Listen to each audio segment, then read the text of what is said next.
Welcome to Art is Trauma, episode 4. This week we did a few stories from Anne Seghers. I think that's how I pronounce it. And Anna Seghers. Anna Seghers. Okay, I thought I German. was messing up the last name, not the first one. The Dead Girls Class Trip and Selected Stories. This was Chris's recommendation, and it was a good one. It was a good recommendation, a brutal one. Better than the pension. I well, pension has. I'm appreciating the pension more. Okay. It's Um, a slow burn. yeah, not a lot more. It still left me with a taste in my mouth, but this helps to clear that. Um, but So I want to give a kind of backstory on these because I think for the first time, these stories actually require history. okay. Um, Not the tree. Mm, Weirdly, that one requires more history than the others, just not the one that we're, involved with personally. mhm. Um, So Anna, oh my God, it's my partner's name. So how in the world can I mispronounce Anna? So Anna Seghers fled the Nazis, and I think fled on the same ship that had Victor Serga and or Serge, all these other of my favorite writers, and must have had great conversations or not, and wound up in just Mexico, which I don't know. I mean, there's just something so arbitrary about that, and obviously she feels that. But yeah, so the one story, the Dead Class Girls field trip, is only intelligible if you know that she's in Mexico, fleeing the Nazis, I think. I think I got that. I think it did actually say Mexico in there, so I didn't know that fact about Seggers, but I Yeah. just intuited that. That's like, oh yeah, we were getting away from all of that. So just so that so people who are listening know what's up. The Dead Girls class trip basically starts off, as here's someone who's fled from Nazi Germany, is in Mexico, has presumably been through a lot of difficult trials. She's walking along one day in this barren village, and she basically relives this memory of a class trip she took when she was in school and recollects what happened to the girls afterwards. And it's this heartrending combination of intimate schoolgirl hopefulness and joy and romance, then combined with the nightmare of what happened in the First and Second World Wars. Yeah. So, Yeah, and it covers the whole history of the first half of the 20th century in 30 pages. Um, and everyone So what's traumatized? So this might be the first one that's most directly related to art is trauma, yeah, because these are the most directly, well, two of the stories at least are about traumatic memory or directly experiencing the Nazi takeover and fleeing the Nazis and all of that very traumatic stuff. yeah, it's in a certain way. One thing about this is it strikes me as it's sort of like my almost my favorite kind of modernist technique Hmm. of where it's this free intermixture of memories from different periods of time playing off against each other, in a way that's very easy to follow. You know what's happening, but it's also just because of the fact that yeah, look at these two girls on the seesaw together, and they're whole, and they're got their arms around each other, and they're whispering little things about their boyfriends or whatever, and then it's like, and then one of them sells the other one off to the Nazis. Like, oh, look at her, this girl who's having a nice little beautiful romance with that young man over there. He died in 1914. um it's like, it's just stuff like that that's like, oh, this is great, this is great. This real sense of tenderness next to absolute brutality.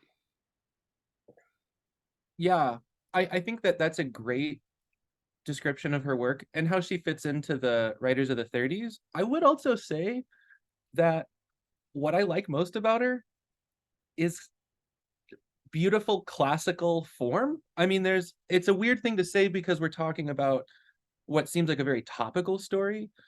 And in a certain way it is. I mean, it's already it's very old.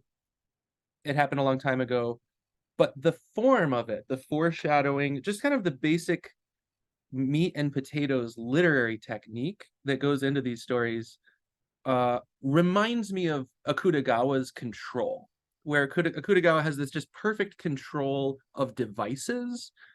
And the most I think that that comes out in this story is in her handling of time. She Yeah. collapses these times in the same paragraph, and it is that feeling of like having to deal with the fact that at one point people were one way and at another point they changed, but she's not giving you the linear, well, the steps that led this person all the way there. She's giving you the images and the pictures of fully formed beings that are just in direct conflict with their childhood selves. Yeah, what's actually funny in that connection is the memory of childhood is more real than what then later happened to them.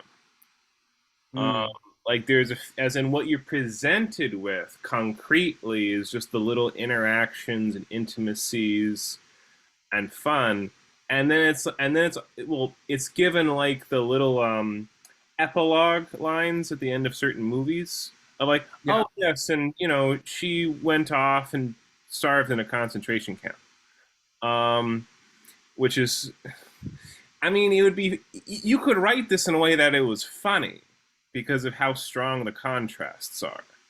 Like there is this intense absurdity to it, and presenting it in this way really just confronts you with the contradiction of so much of life, of knowing people when you're younger and seeing what ends up happening to them, and just feeling like sometimes people stay the same, and there are some people who in there where there is a certain similarity, although they end up tragic. But the idea of like, how do you deal with the person they were and the person they became, that, and presenting it in this way just dramatizes that conflict in the most brutal way possible. I agree completely. I think another thing that is really important about this story, I mean, one argument to be made for just, I mean, Seghers and Pynchon don't have anything in common, so it's not really fair. But like Seghers cares about every single moment. You know, it's so we can look at everything in this story as purposely crafted. It means something. It's not. And so one of the most important things I think is that of the stories in here, she really brings out her own location.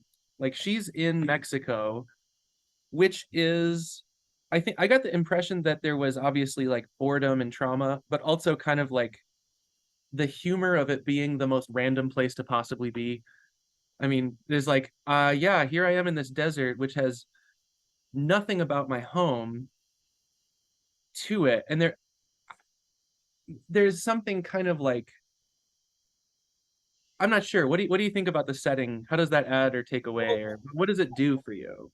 Well, one thing that struck me reading her, just her style, was just the sense of barrenness, of it's a just sort of this impersonality to her, of like, she knows there are values, she knows that those existed, but she's just someone so almost cut off from human life because of just all the crap she's been through. That's what it Mm. feels like to me a bit. And the setting to me is like, yes, of course this person would be there. This was the last of the 3 stories I read. It's like, yeah, this is kind of home. This completely alienated um, wasteland. This place is filled with was it organ cactuses. That's just so hot, filled with just villagers who just stare out at nothing. That was such a great opening paragraph, by the way. I read that paragraph and I was like, oh, this is. when he says, I mean, I'm gonna read it to everyone because, and it's like, it's not that like Mexico's bad. It's just like, I mean, when you think World War II, the last thing you'd think is Mexico. And there's sort of this, it has to be this just completely foreign, irrelevant place. Like, and so even the description of the animals and everything, it's like they're just kind of like it's just there. They don't really signify anything other than just like Well, being. it's a lot like Zama. Uh, Oh yeah. yeah. Oh yeah. Yeah. Okay, so that we gotta read that. So this he's talking about the proprietor, and she says, the proprietor was now squatting on the ground in the shadow cast by his large hat. He had stopped watching me. Neither the village nor the mountains attracted his interest. He was staring, motionless, at the only thing that still presented him with enormous, insoluble riddles. Absolute nothingness. Kind of showing off, but God, Yeah, that's just the perfect image for that. So I thought, I mean, I guess just in terms of what does the setting do, it also is like, home, the interesting place, the place that had feelings, that's a ruin, or yeah, that's just a gnarled nightmare. Um, yeah, so that's what you get is like this is it's actually the author who came to mind reading her in contrast was Eric Maria Remarque, the author of All Quiet on the Western Front, because he has this similar kind of attitude, this sort of almost like grandiose nihilism. Uh, mm, you know, I remember having values. I remember what they felt like. I remember having ideals. Those are dead things now. At least that's the sort of feeling I get. Now there is a sense of healing with Remark. There is a degree of, uh, there is something big and beautiful about life that maybe we can recapture. Like that's a sort of a sub theme, at least in him. yeah, It's not as hopeless as Seghers, but Seghers is, oh, feelings, those were nice. Um, yeah. I don't. So I think that's a great contrast. Is so when I read this like a year ago, and then I reread these three for the podcast, and like there's something obviously not saving. There's not a lot saving this person in this story, but I don't think all of her stories are that way. I So for the people at home, just like really quick, if you only read like one of these stories, you won't get the full picture because she mixes in these sort of short fairy tale fable things that are very, very like tightly constructed machines. Um, but I also don't really know what to do with them well, in the way that I do with these. let's talk directly about, was it Three Trees? The Three Trees. Uh, Yeah, I included this one because I had some problems actually. okay, well I, let's talk about it. yeah. But I want to say that I was very much on board with this, and I actually felt like this is consistent. Like Mm, this is exactly her. And basically the story is just this like very quick thing, like 3 pages, and it has three little snippets about a knight who's trapped inside of a tree after he tried to escape others and dies. Isaiah, who died in a tree, is hiding in that was got sawed, and then a bit about Odysseus being tricked. The attempt by his wife to trick him. Um, and those three, and to me, I felt like reading those, like, yeah, this is the same kind of thing, like the mm, image of the knight hiding in the tree after escaping, and he can't get out, and he's the way he. I think the phrase was, well, it's right here. Why can't I just quote it directly? Um, um, you know, Yet the tree, already old and mighty back then, continued to rustle and flourish, even as the knight inside it gasped, wept, prayed, and died. Like that's just, I mean, that's exactly right. You know, that's exactly. I mean, just the emotions going. Like gasped, as in surprised, horrified at what happened, wept, like yeah, it was lost, prayed desperately, and then died. Like that fits her. That fits Seghers exactly. Yeah, and it's another one of those expertly crafted things. Like if you think about the experience of it, well, it'd be weird to put pray first. Like, no, Yeah. she thinks the last thing you do before death is Well, for this this character to pray. well this is oh this is almost the five stages of grief. You know, denial, gasp. Uh, Uh-huh. was it bargaining or no anger? Which that's not there. Um, there's bargaining, which is prayer. Same. Depression. Well, that was the crying, so it's out of order, and then acceptance, which is death. Uh, so Sure. You just don't have to be there to accept it. you know, okay, so it wasn't quite the same thing, but like that's like the rich play. Similar line of thinking. So I thought the first one was like pretty sublime. I thought that the oh yeah, it would have been there. Oh yeah, and then the people came along and cut it down. I thought it was really well crafted with the little turn at the end.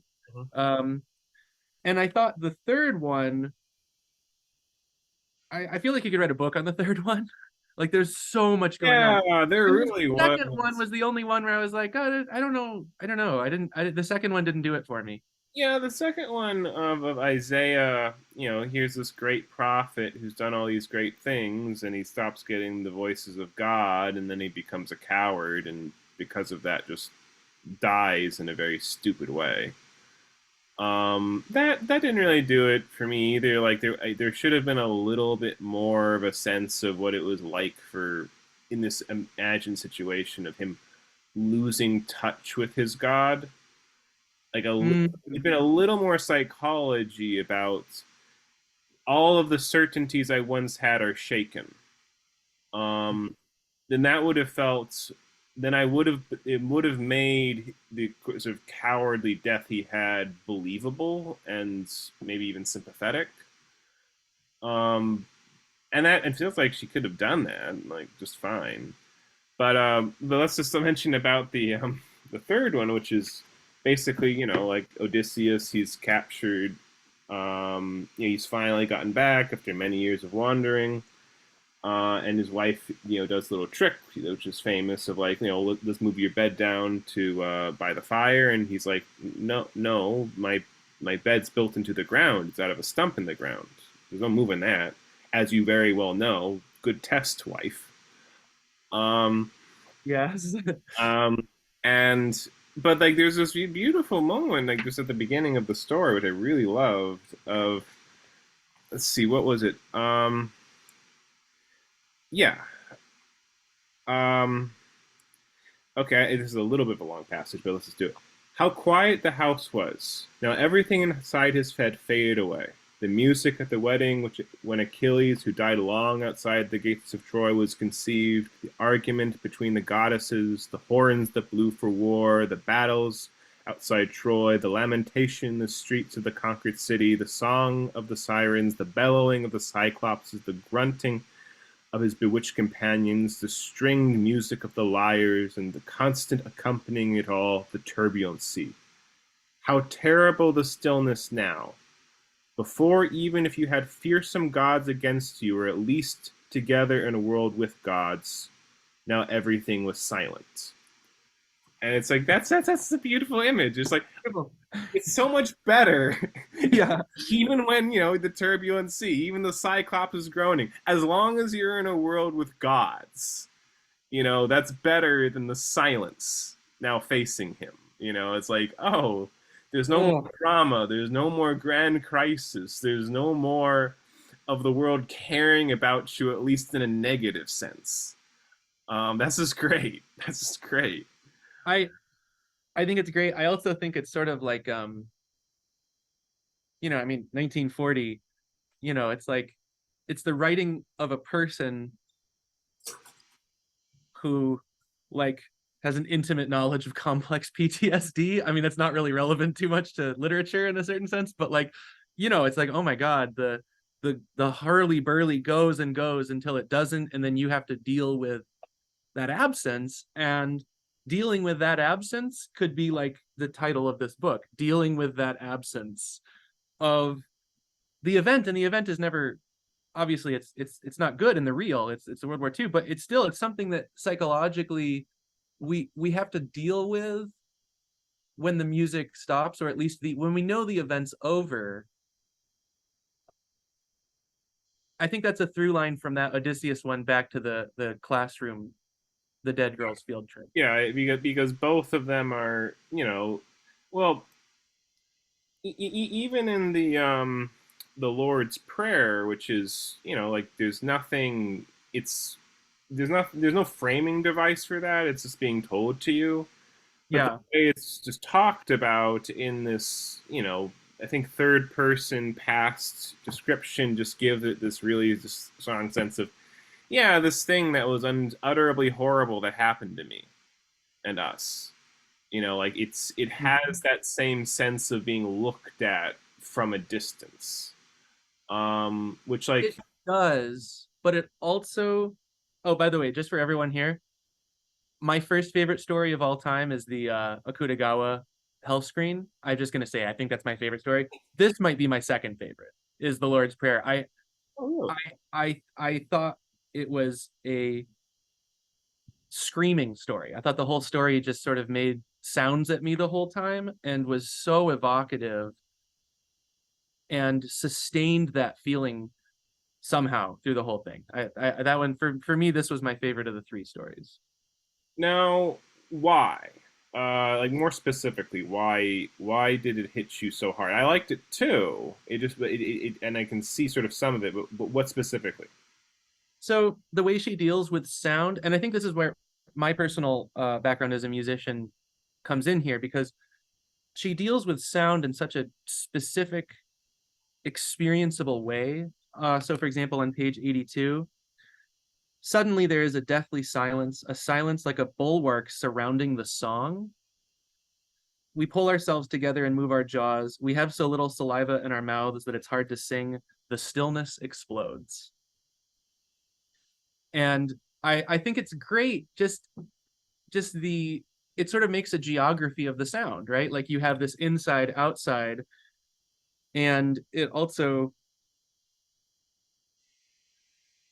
it calls your attention not just to the sound, but to the absence of the sound, to the fact that somehow the silence is still communicative.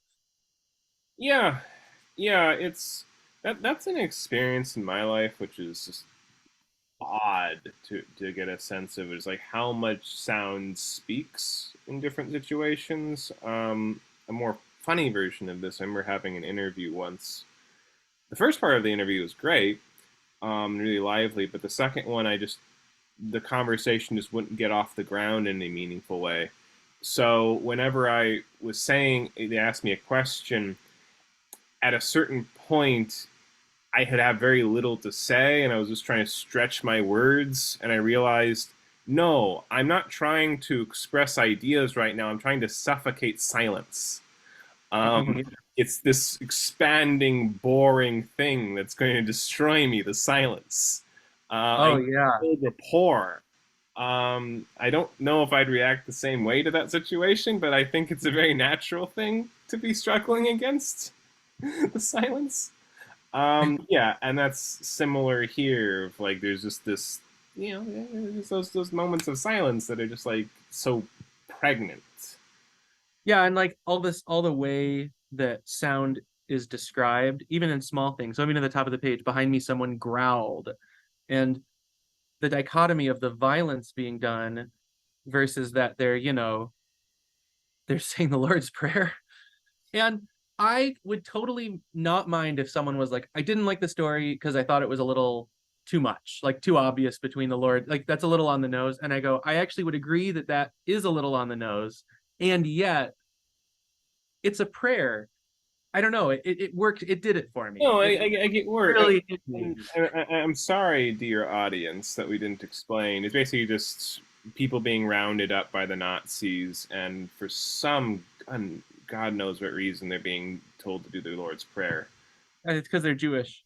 Yeah, because they're Jewish and they're being beaten and whatever during the process. And it's yeah, like just that horrifying combination. Actually no, this is exactly Seghers. This is exactly the Dead Girls class trip again. On the Good Girls class trip, it's these scenes of innocent, playful youth next to uh, you know, getting starved by the Nazis. And here again, it's we're getting brutalized because of anti-Semitism, and we're having to sing the Lord's Prayer, this sensitive, beautiful thing. And that's just Seghers, like the two things juxtaposed in that agonizing way.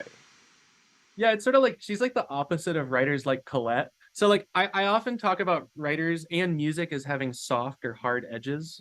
So like Xenakis has the hardest edges in music to me. Like like hard edges, or Ivo Malik, hard edges. I mean, obviously. And Impressionism has usually softer edges in music. In writing, Colette is, on opium, drifting around. Maybe she'll meet a guy. Maybe she'll describe fashion and painstaking detail. Sorry, she's okay, but it's like the softest edges in all of literature. And one could argue that Seghers has really hard edges. I think that the edges are hard in at least this story. Yeah, yeah, because she really is. She's dealing with some trauma here. I Oh, mean, by the way, in terms of the saving, so obviously when you're talking about Eric Marie Remarque, you're talking about how there's also this love of life. Like there's sort of this positive yeah. other essence that comes through. And Seghers doesn't have that as much, but there is a little in this one at the very last line, which I just kind of went, oh, little Alfred still sang out from time to time, but toward the end, nothing came out of his mouth except blood. Maybe he thought that he could nonetheless be heard. Who knows how far away? And the dichotomy between obviously he's not going to be heard, and yet we're reading. It brings in the fact that we're reading the testimony, that we are hearing it in a sense, Well, because I that's the whole point of the story is hearing it. well, I'm not sure. That's a very good point. I think that's a reasonable possibility. It's sort of a metafictional turn she's making there. Of like, well, I'm making you hear him. Hmm. But I personally, I'm a little bit of the way I would tend to read that is Yeah.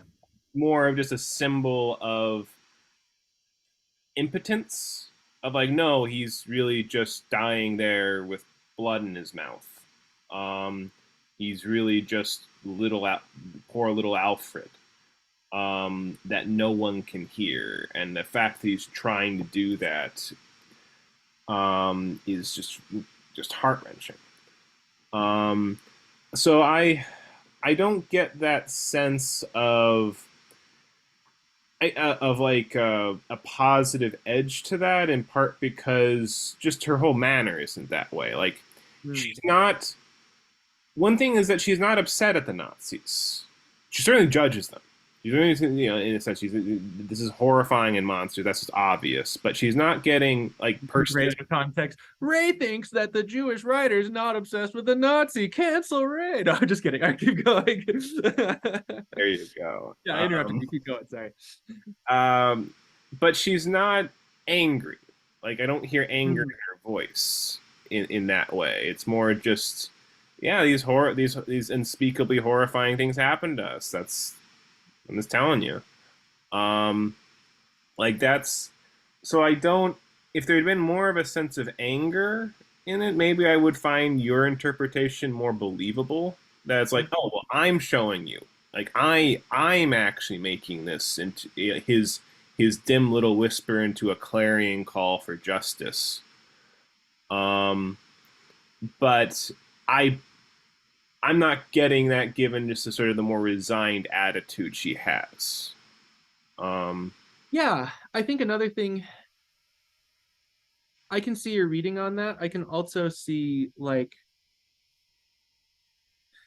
it's almost like what she considers positive is witnessing itself. Is just like on this flip side, not positive, but necessary and vital is the act of the writing, not necessarily these metafictional comments, but just the fact that there are these stories that she is telling that have this well, realistic bend. she does do that little metafictional bit with Dead Girls Class Trip. Of there is a sense with her of like yeah, like my teacher, I remembered she said, you should do a German composition essay on this trip, and then she's like, then Yeah.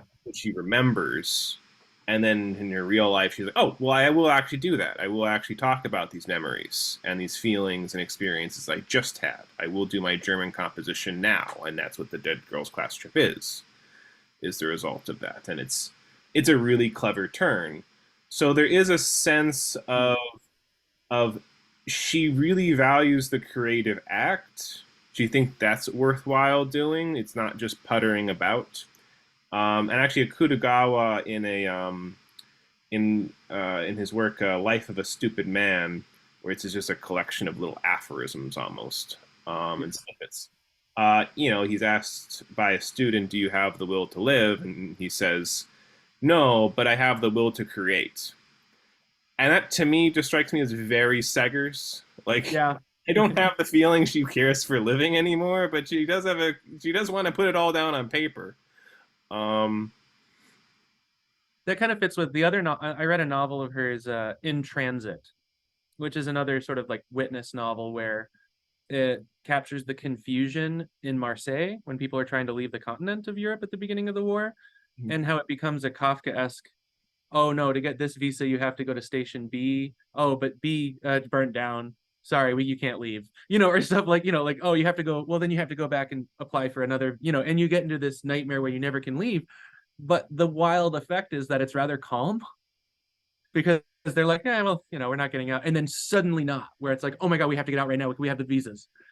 And so people will suddenly be freaking out trying to catch their ship. And yet most of the novel is them like drifting through cafes, waiting. And yet suddenly there's these moments of utter activity. yeah, apathy and panic.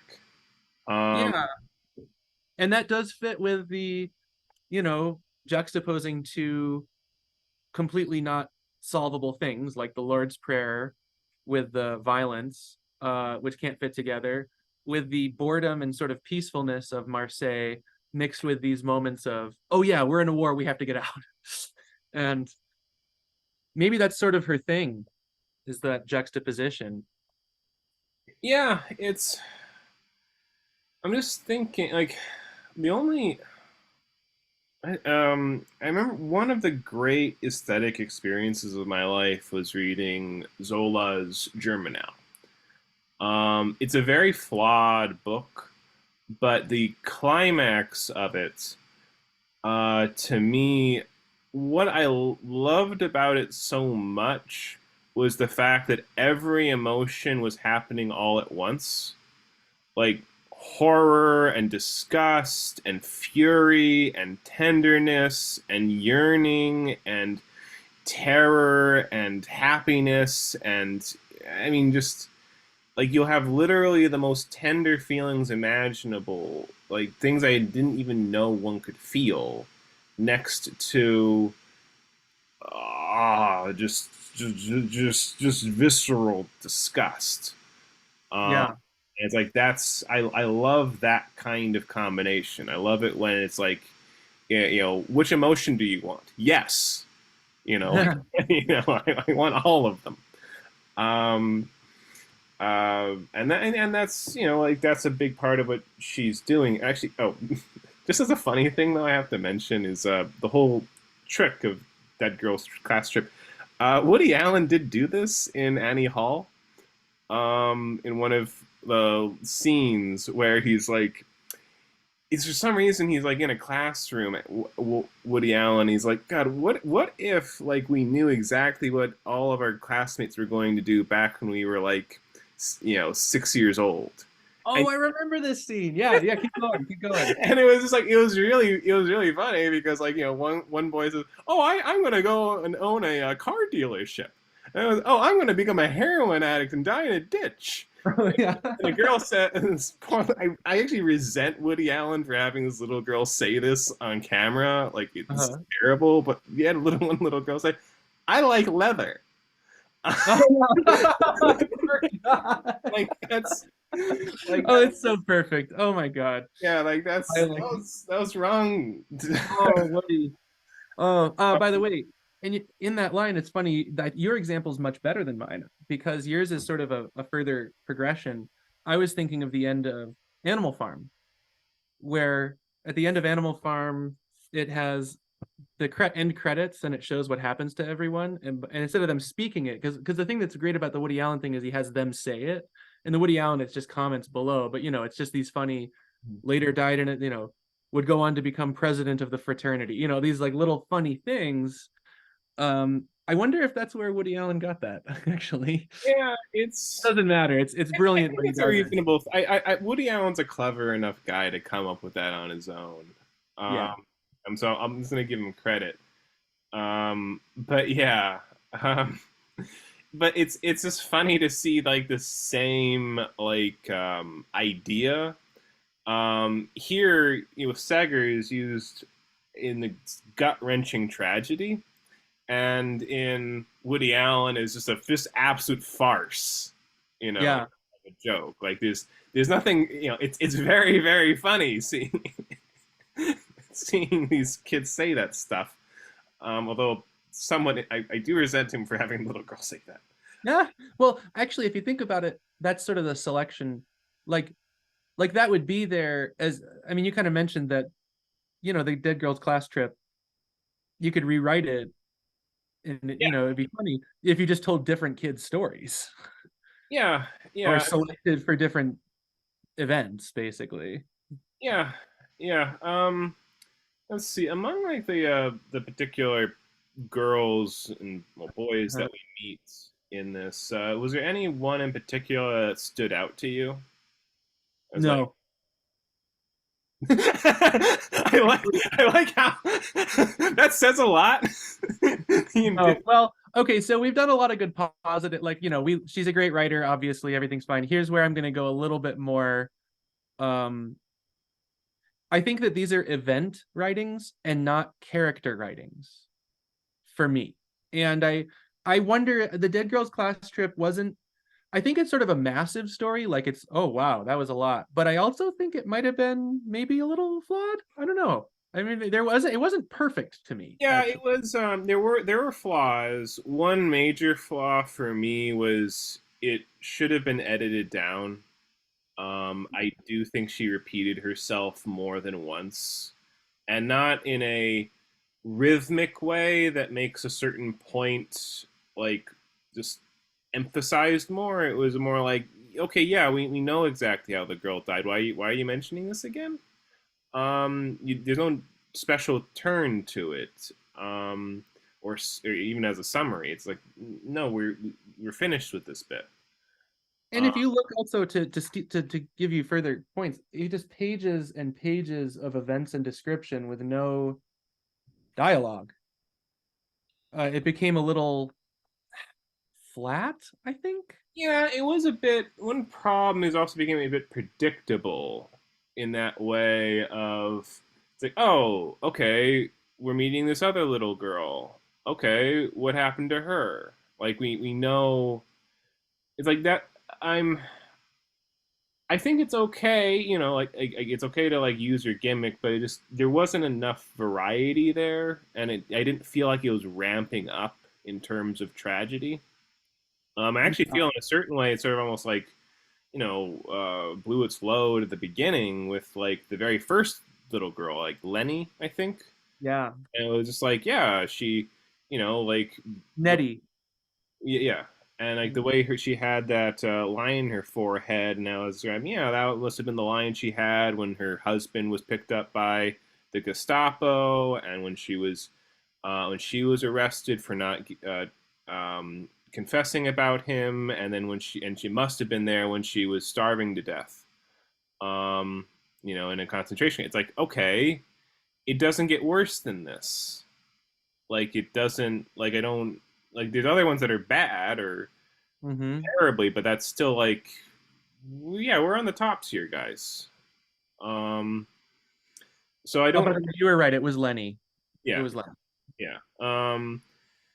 So I didn't really, and it felt a little disorganized the way it was presented. I would have, and again, I didn't. and actually, when you just said to me, when you just said like, well, when I asked, uh, was there any one of these girls that stood out to you? And said no. It's like that made me realize that yeah, none of them stood out to me either. They're Like just little they're prop little girls, which is okay because like childhood has that often undifferentiated quality, I suppose. Although no, that might have been an opportunity to say to give them something more quirky or something, and that might have intruded on the dreamlike quality. These have to sort of be fairy tale little children in a weird sense for her, I think. Like, yeah, I mean, oh I think I mean, she did do a little bit of differentiation where it's like, okay, this girl likes to hang out with some guys, or that one.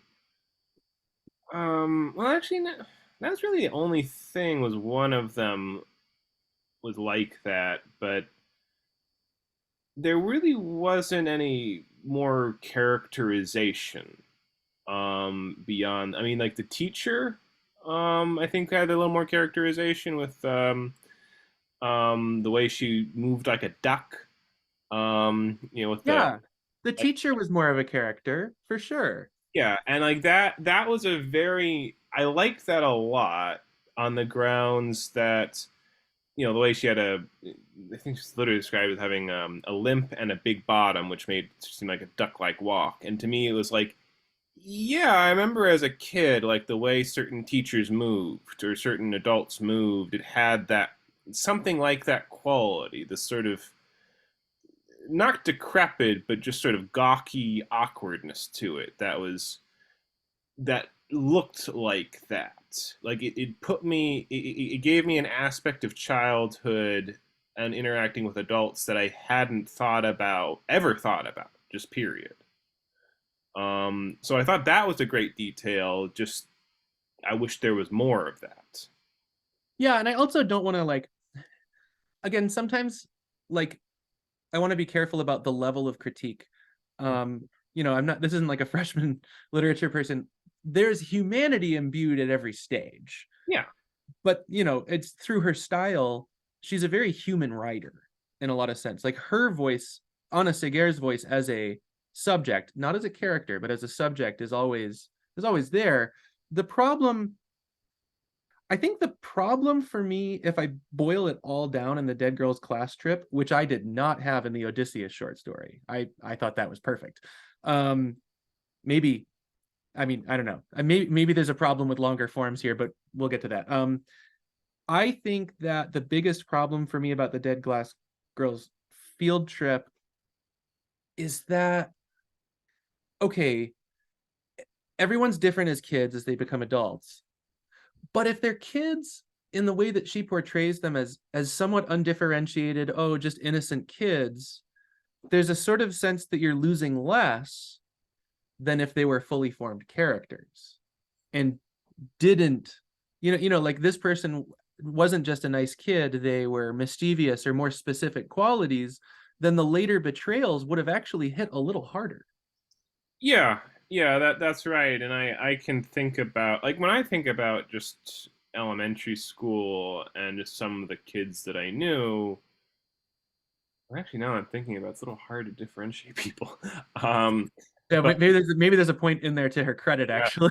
so just okay, but I can no, but I can distinguish like okay, yeah, this girl was like that, and that one was more pouty and a little unpleasant, but kind of well-meaning, and this one was friendly and I can I can make these distinctions, and I feel like if I was a if I wanted to like I could put out a few words that would make them stand out. Yeah, Um, but let me just think about might be a little more than we're talking about though. When the trip gets going, and when the little girls meet the little boys, I think there is some more characterization there. a little more, and With again, Elsa, yeah, and yeah, Like, here's an example. While Elsa was testing her cleverness this way, finding that she, with her sparkling child's eyes, God, okay, I don't like that, was better at deciphering Neeb's thoughts than some adults whose eyes were dimmed by experience. Her own love story was still a long way off. That's pretty good. Yeah, that's good. That's That's good. good. And maybe I'd have to reread it to get a little more of it, but nothing just hit me over the head. Well, I found myself, I felt really bad because I read this first and I thought, okay, first of all, it's a great story. There's critiques, but you know, like I'm being hit by it. But I felt bad because towards the end I was skimming. I feel like, oh no, that's crimes and misdemeanors. And then I always ask myself, okay, but what about the text is making me skim? I mean, first of all, I ask, have I had food and water? And then I go, okay, what about the text is making me skim? And I think there is a bloatedness to the story that is not necessary. And I think that that might be where a little bit of her own experience intrudes into the aesthetic experience, because I do have this wonder in my head where I'm like, okay, is she capturing this experience, and in doing so maybe overwriting just a little in capturing what accords with her realism, her actual experience of the world. Yeah, yeah. I think she went a little too far. I think she could have restricted it down to made it work. And again, she did repeat herself. She did repeat herself when it came to things like, okay, this girl wanted to get married to this guy, but he died. And I feel like that was mentioned like two, 8 times. I know. I was no, it was that was I was so pissed off at that too, because it was like, okay, we know, like like I have a what you character want. map over here. I wrote it down. Like I think it's great if you mention something, like you mention a thing, and you mention a bunch of things, and then at the end, like you see how these all like intermingle. Um, Yeah. like where it's like, oh, okay, you set up all these things, and then when you allude to them all later, like, oh, that's gonna hurt. Like that's all the phantoms are gonna be screeching at you now. I didn't get that. I just got like, okay, we're on that again. Um, Okay. To be, and it's funny because I part of me feels fine with really now digging in a little on the critiques of this story, in part because I just loved the sound story, and I loved the Odysseus and the first one of those two. Like I love those enough to reread them anytime anyone wants. They're part of my brain now. But this one's not, and I think there's another reason why it's not. And I feel kind of bad for saying this because it is really well written. So one could argue that my critique is unfair, but I felt a little like, this is Timmy. Shut. Don't you feel pain for Timmy? He's fucking dead, you monster. Oh, okay. This is Jessica, beaten. And you're like, okay, all right. Like, and I felt like this was the one story where I was like, I felt like I wanted to use the phrase trauma porn. yeah, I yeah. felt I feel kind of bad for saying that though. I don't know. How do you feel? I think that you're right that it was it was bordering on formulaic, and it was predictable, the structure. And I'm okay with a writer having a certain structure and then just running with it like within limits. um but well, actually, that's the thing. Oh my god, this is terrible. It's when you have too much of a formula, like you're saying, it becomes the opposite of art. It becomes a cliche. It becomes you're not traumatized by it anymore. It's not surprising you in a way that's Mm. hitting and hurting you. Like what you, what you kind of want is you don't know where the next bomb's gonna go off. You don't know. Like it'd almost be like if okay, we do that for two of the girls where we get their backstories like that. And then instead of the third girl coming up and doing that, it's like they reference something like a street, like because they do that. Like she's like remembering the Yeah. streets going on, and she feels fear in her mind because she's feeling like, well, but this is a place that's been bombed out completely.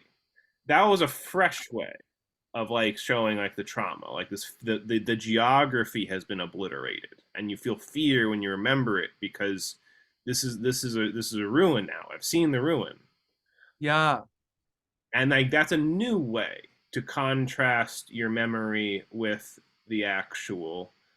Maybe another one would have just been like um, a building that you spent time in and like was exciting, and then later you saw it was destroyed, or there was a certain phrase people would use, and then you heard a Nazi officer screaming at you while you were running down the street.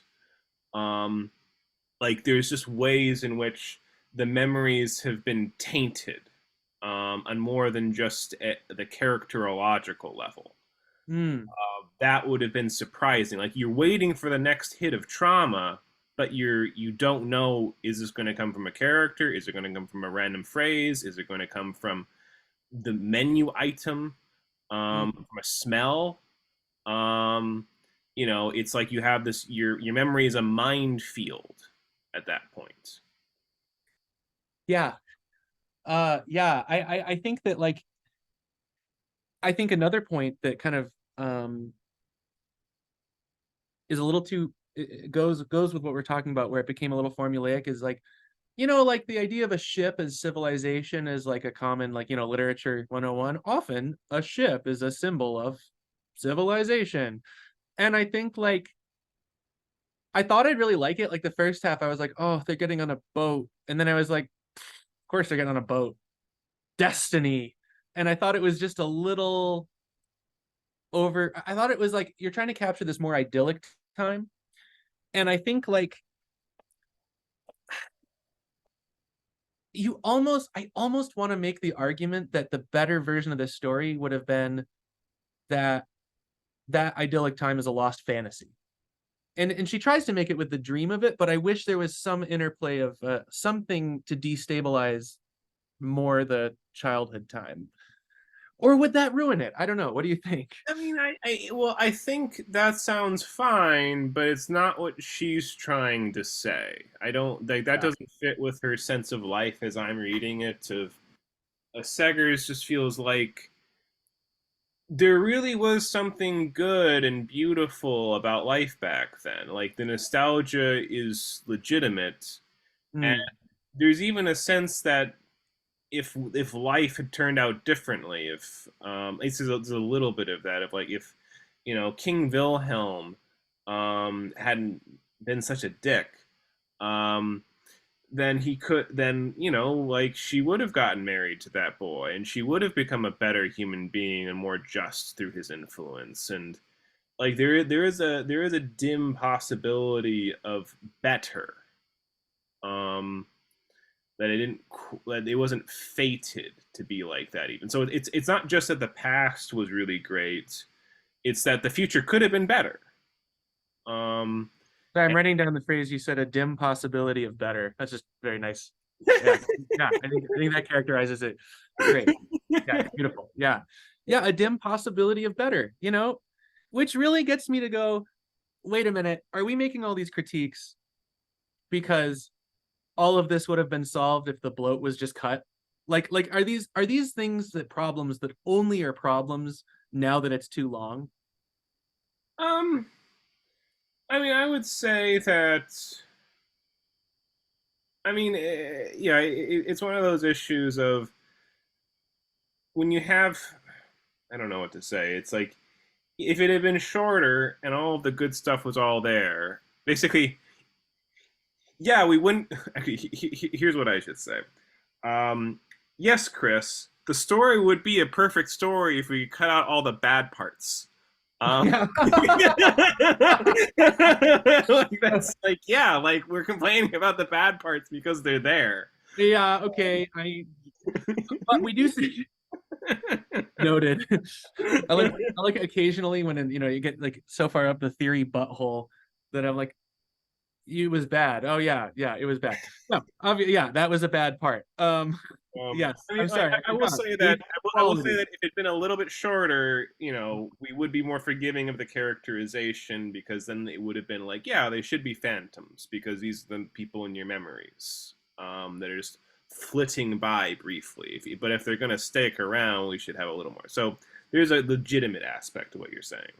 And also, I do think, I mean, just to give her some credit here, that this story involving the narrator in the way that it does characterize the narrator. The narrator's qualities are there. I mean, she's in Mexico.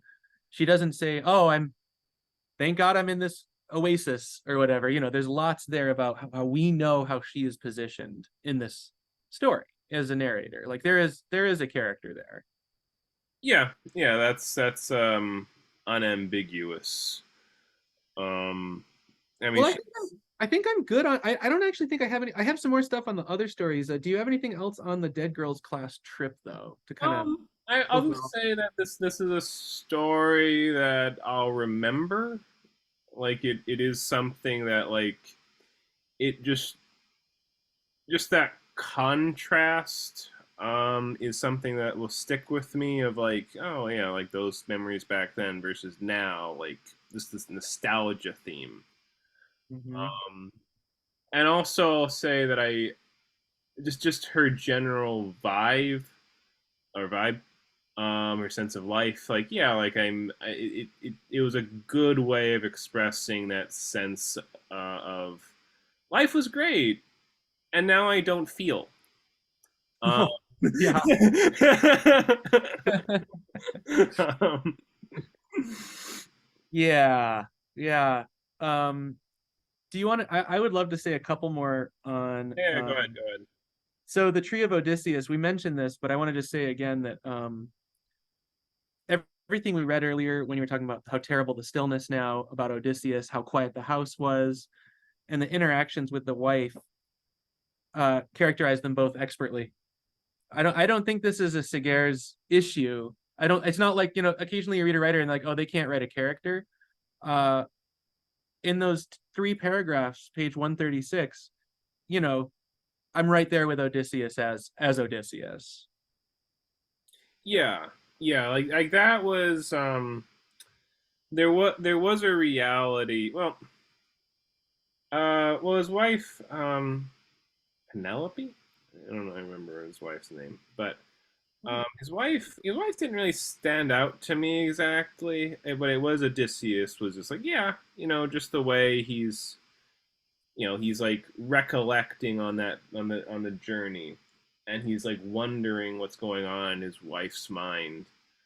Um, um, well, one thing I'll say is it doesn't exactly strike me as him being a full blown character, but more of just like this aspect. Yeah. It's like basically, uh, what does the hero do after his journey? You know, It's like that Far Side comic where what is it? It shows one of the people from Tarzan, and it's like the monkey is like begging for change on a city street, and it was at that moment that Tarzan remembered that long lost Jane affair or some nonsense. We got to find that, but it was kind of like that, right? Like what do these people do when we're done with them? What does the Balrog do before everyone shows up? Like, is it just sitting there for thousands of years? obviously, I mean that. Yeah. I mean, well, no, it's just thinking about whether it has wings or not. Oh yeah. Sorry, I don't know why, but that question, what is the Balrog doing on its own, has for some reason taken on like a kooky life of its own in my household, where like my buddy Preston will be like, I think the Balrog was at Walmart. We're just like, now it's for some reason I said that thing too many times, so now it's no, we have to talk about it. So we're like wondering, it's really dumb. Never mind. Sorry. Back to the story at hand. I mean, to me, this little story, it actually feels, about the tree of Odysseus. It actually just to me read like a Borges story. Yeah. It's just this like nice, well, a good Borges story, I should say. This That's not nice, just a long list of names. Sorry. Sometimes Borges is like, see, we're doing magic or something. yeah, which I mean, even like the worst Boreas stories, like there's a certain intricacy and involvement that's appealing. Yeah. Um, but his best stuff is just like stuff like this, where it's like, yeah, you would be feeling this sort of feeling after all of the trials and tribulations, and now you're silent with your wife, and like, how do you deal with that? Um, And how do there's you? one last unexpected conflict. Yes, which You know, is delightful.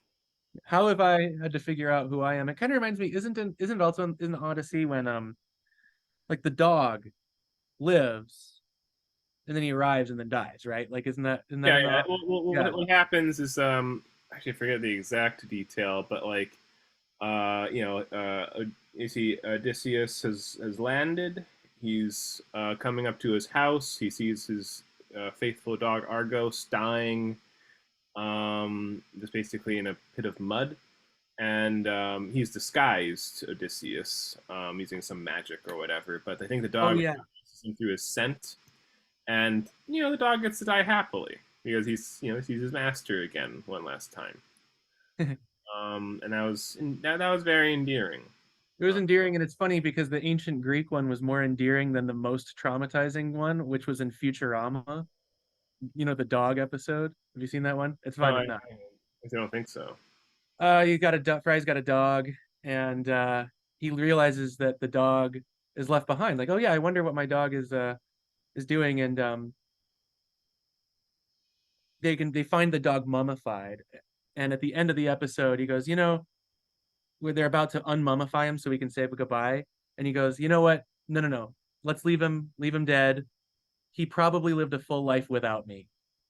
And then the whole last montage of the episode is showing the dog going back to the same place every day for its whole life.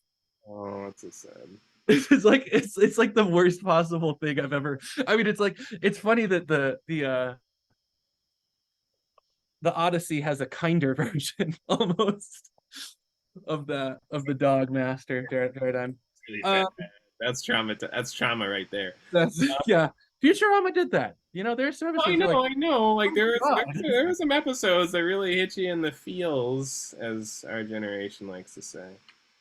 Yeah. Um, So I would notice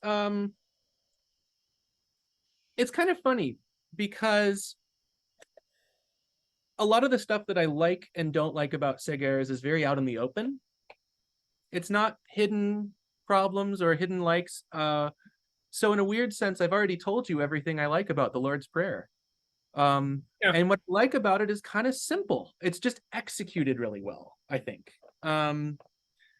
And so I actually, even though we've only gone an hour, I don't actually have incredible much more to say about those yeah, three yeah. stories. What do I you feel think? like Lord's Prayer, like that, just that. What as you're describing it, or made me it just reminded me of one of my favorite scenes from literature. Just period is apart from James Joyce's A Portrait of the Artist as a Young Man, when he's just getting corporal punishment, and just some things that result afterwards, and just the way that the feelings and the thoughts and the doubts and bits of dialogue and looks between characters happens. Just this sort of fluidity that exists between all of that stuff. Yeah, Um, it just makes it so real and agonizing. I don't think there's another. I've never read anything in literature that made me feel so vulnerable as that scene. yeah, Um, it really really hurts.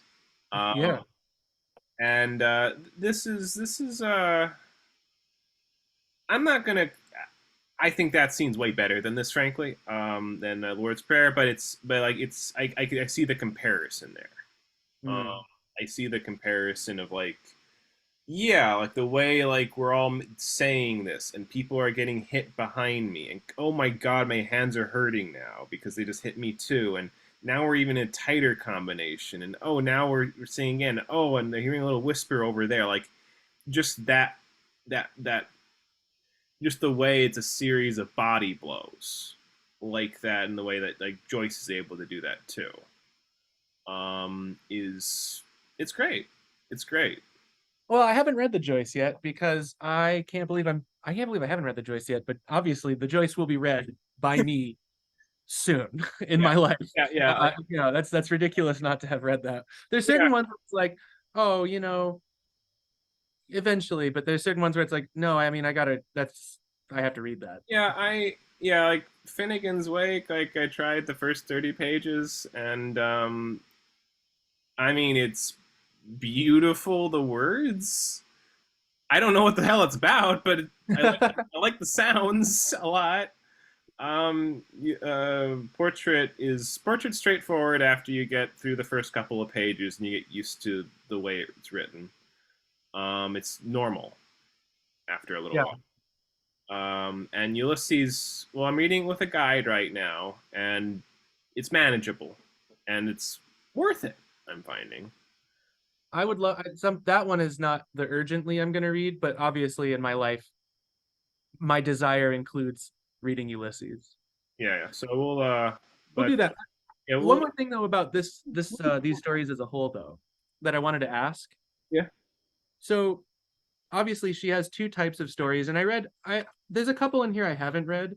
I've read all the short ones, but I realized wow, there are really she writes two types of stories in this, at least in this collection.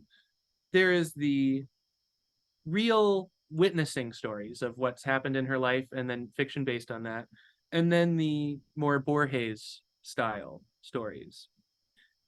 Do you find them different, or Oh, what do you find is different about the two of those, or I'm related? I'm finding that they're pretty similar. I mean, well, at least I didn't. I only read the three stories that you told me to read. Because I'm a fundamentally unimaginative, incurious person. Um, no, but um, Okay. just mentioning. No, but like I found at least the three trees here. Like that was just very Seghers. Like I don't feel there's a distinction between her here and in the dead girls class trip. I love Uh, how we keep having trouble with that when it's like on the cover. yeah, it's like it's just for some reason like those words don't fit. I'm I don't know, when I read that I also just feel like this is a I feel like something that you'd read in like the 2010s or something. Like it's an Hmm. odd kind of name. Um, Could be a translation issue. yeah, I mean, it probably, but like the three trees just felt like yeah, like it has that same sense of just tragic quietness to them, and like just the Odysseus one, like he's looking back on all the tumult of his life. He's looking back at it, and the same thing with the Tree of Isaiah. Like there's still a sense of like he's looking back on all the tumult of his life at this final cowardly moment. And the Night's Tree, it's similar. So it's like all three of these just to me feel like yes, it's looking back in the way that Anna Seghers does. Like life was interesting, life was colorful, life was violent in the best way possible, in a sense, and some of the worst ways. And now we're just kind of done. Um, I wonder what. Yes, it said. I remember what feelings. I wonder if that's where the myth comes in. The myth making, you know, comes in at the, and now we're done, and now we make myths. I guess is it seems like there's a little of that with Yeah, I the mean, myth it's making. yeah. It just for her the myths are yeah actually a difference here. With Borges, the myths are his way of showing sort of the color and labyrinthine quality and infinity of the world. Like that's what he's getting out of it. Well, I feel like with these myths, it's more like what you're saying of, yeah, life used to have color. Um, And look at like the years of these stories supports that reading. You know, she's in Mexico, and I think by the way, something we seamlessly, I think we talked about well, is often in stories, you want to read the story and not bring in too much extra baggage. But clearly she's saying, in positioning herself in Mexico in this story, what that does for me is, no, these facts are important. These facts about life at this time, while fictional, are also important in a different way. Yeah, no, I mean it's obvious. I mean, to me, like I thought the choice of setting. I mean, that's from her life, but it's like that's perfect. Of like, yes, we are nowhere where things don't happen, and now I'm just looking back on it all. Um, all of that life. I mean, like literally the first lines of Dead Girls Class Trip was no in quotations. No from in quotations. No, from much farther away from Europe. The man looking at me, smiling as if I said, from the moon. And it was like, yeah, like, yes, that life that I did live, that was on the moon. That's hopelessly far away. That's planetary distance between me and it. Uh, Yeah, I think you're totally right. And then also that goes with one thing that I think is one of her real strong points as a writer is the occasional just banger quote. I don't know. I mean, there's certain times where those could be overdone. I think when you read, if you read a lot of Balzac, you'll be like, dude, shut up. Like, we get it. Like, like stop describing things. But for her, I think there is this real tastefulness of all of a sudden just hitting you with it. Again, the ending of the Lord's Prayer is one of my favorite endings I've yeah, ever read. So it's a great ending. And to me, I mean, just the line that stuck me out was just the one I was reading about of just Odysseus looking back on all the different sounds of his life. The bellowing of the yeah. cyclops, the grunting of the bewitched companions, the stringed music of the lyres, the constant accompanying it all, the turbulent sea. Like those are just great sounds. Those are just so Yeah. rich in like every dimension of, anger, uh, bewitchment, ethereal grace, and violence. Like it's like that's just great. That's just great. I'm glad you're giving me every emotion all at once here. Mm. As I like. So I think that basically covers Seghers. We can call it a day unless you have some other remark. No, I think it's funny how we were, we argued on very fruitfully on the Pynchon. I do think it is interesting that in this one, it might be more that it's slightly more straightforward, but we didn't have many whopping disagreements. Hopefully, we'll have some on the Balzac. Yeah, I'm curious. I'm curious to see what we'll do with. Let's see. We're doing the unfinished masterpiece. Is that what it's called? Unknown masterpiece, Unknown. Unknown. where Okay. Balzac unintentionally theorizes abstract painting. Yes. Which Think is of that as the worst possible description of that story, and only used ironically, but also kind of like it's you'll finish it and be like, God damn it, Chris, what the hell? That's not. I'm ready. I'm ready for this new kind of trauma in my life. Um, It's just like reading him made me like want to go drink 8 cups of coffee and wander the night. Like I don't know what it is about Balzac. There's probably some like if we were friends, we would be toxic to each other. Like, oh, Chris, don't go to bed. Write another piece. Sit there. More coffee. And it's like, no, no, no, no, no. He's not like a good, healthy influence. He's like the most excessive, overly emotional, over the top, grandiose guy. So yeah, yeah. I think I've read one or two little bits of him, and that's the impression that I get. He's not some morbid Russian contemplating his. Um, he actually doesn't even strike me as a Frenchman. He strikes me more as like an American in a weird way. Like it's this over the top. He was like kind of like a big, kind of overweight guy, oh and yeah, all yeah. the stuff about him in there. It's like, yeah, this is like a larger than life All right. French guy. He must have ate the whole populace up. So, but So yeah, I'm looking forward to it. yep. All right. So bye everybody. Bye, Chris. Bye. Thanks.